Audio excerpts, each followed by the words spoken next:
Welcome to the 31 Days of Halloween, presented by the Honor Society of Entertainment Arts at the LA Film School. I'm your host, Angel, and this is The Legacy of Fear, a journey through the evolution of horror and films that shaped our darkest imaginations. So dim the lights, settle in, and let the terror begin.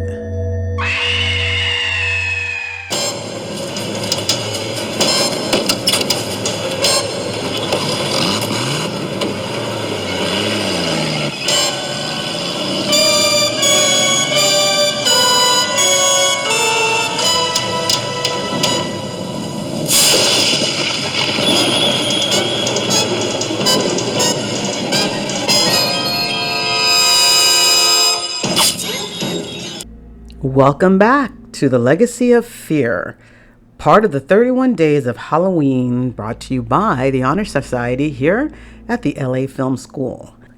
I'm your host, Angel, and today we are diving into the lake to meet the unstoppable juggernaut of slasher cinema, Jason and the Friday the 13th franchise.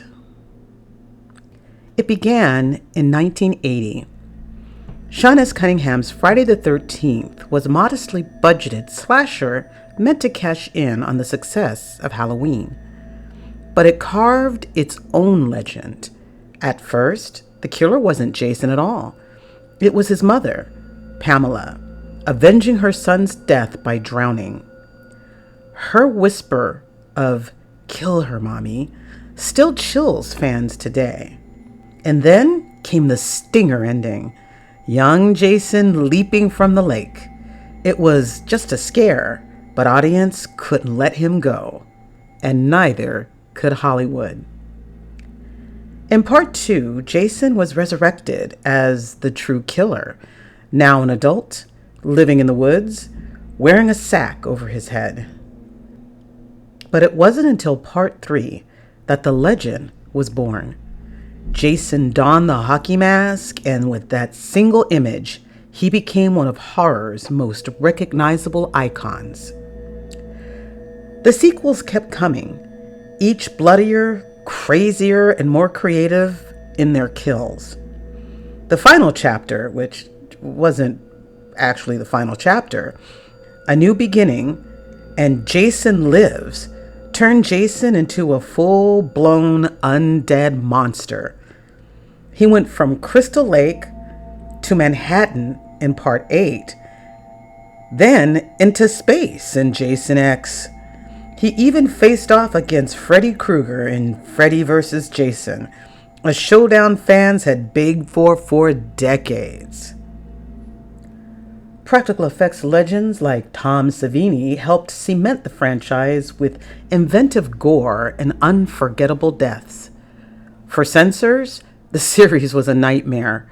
Friday the 13th often battled the MPAA with kills cut down or censored, only fueling the mystique. And through it all, Jason never died. Over 40 years later, he's still the campfire story we tell. Whispered warnings about Crystal Lake, the machete in the woods, and the hockey mask gleaming in the dark. Friday the 13th wasn't just a series of slashers. It was the birth of a horror myth. Jason Voorhees rose from a grieving mother's story to become an immortal icon, stamped onto pop culture forever. And even today, whispers in the industry indicate we may be seeing more of Jason sometime in the future, haunting, whispering, and doing what Jason does best. So sharpen the machete, lock the cabin doors, and remember, if you hear footsteps in the woods or hear that gentle whispering, it may already be too late.